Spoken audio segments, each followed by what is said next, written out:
hot topics about reduction of antibiotic. I know we are in Europe, and doesn't mean European community, but doesn't mean also a lot of different approach from each country. What we need for the future of the cow, I think there is a lot of discussion of select dry cow therapy, and Netherlands already started 15 years ago, and they got incredible result. And what we would like from the field, a little bit more data analysis from the DHI or somatic cell control, but also a possibility to interpret, a possibility to elaborate this data just to provide practical approach to the farmer or to the vet.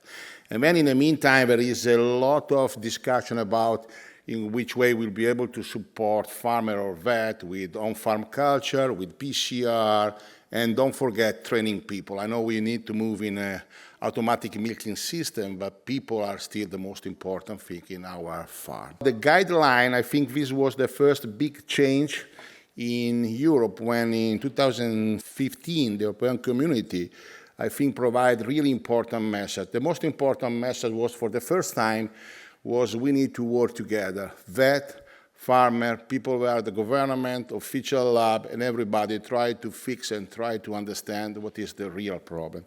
And then was about in which way we'll be able to reduce the use of the antibiotic, or better, in which way we'll be used to optimize the antibiotics.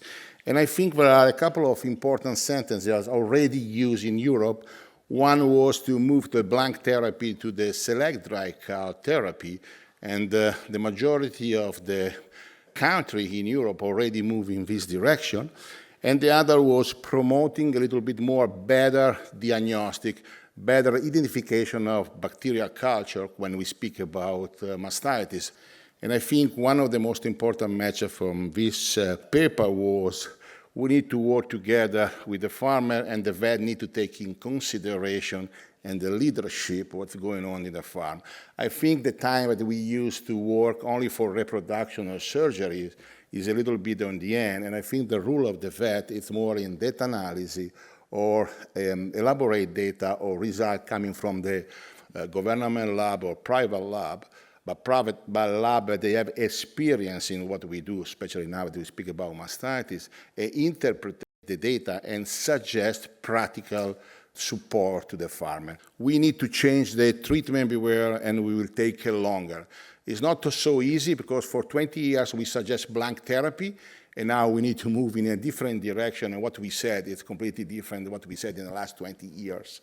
Farmer will not allow to fully adhere to treatment concept, but this is something that we need to work. The veterinarian need to work with the farmer. We need to grow together. We need to thinking what is the best for our son, for new generation, and for the market.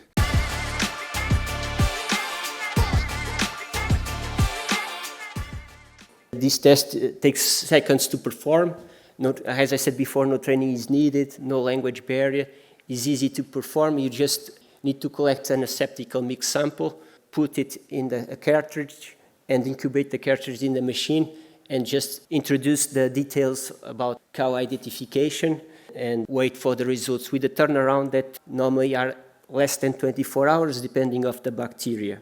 And what other features this test can also give us? The results are available in a shared access, automated data capture, allow us to review cow history, as well review herd trends. These are very important when we want to implement herd health management procedures adapted to the needs of the farm and to the farm. And this tool can identify when no culture is present, absence of culture, identifies, discriminate gram-negative. As I said before, the treatment is different, or the treatment approach, E. coli versus Klebsiella, for example, all the strep's and staph and Staphylococcus aureus. And as well, we can identify when the sample is contaminated when we use this test.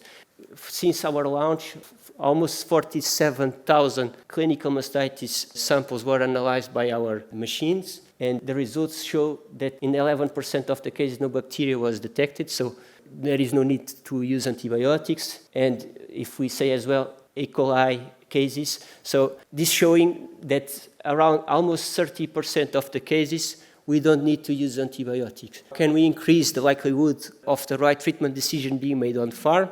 We need to perform on-farm culture on every clinical mastitis case, whose bacterial result has a treatment decision. We can use the benchmark of MIC values to select the most suitable antibiotic. And with all this data that is collected and shared, we can assess and implement herd health programs adapted to the needs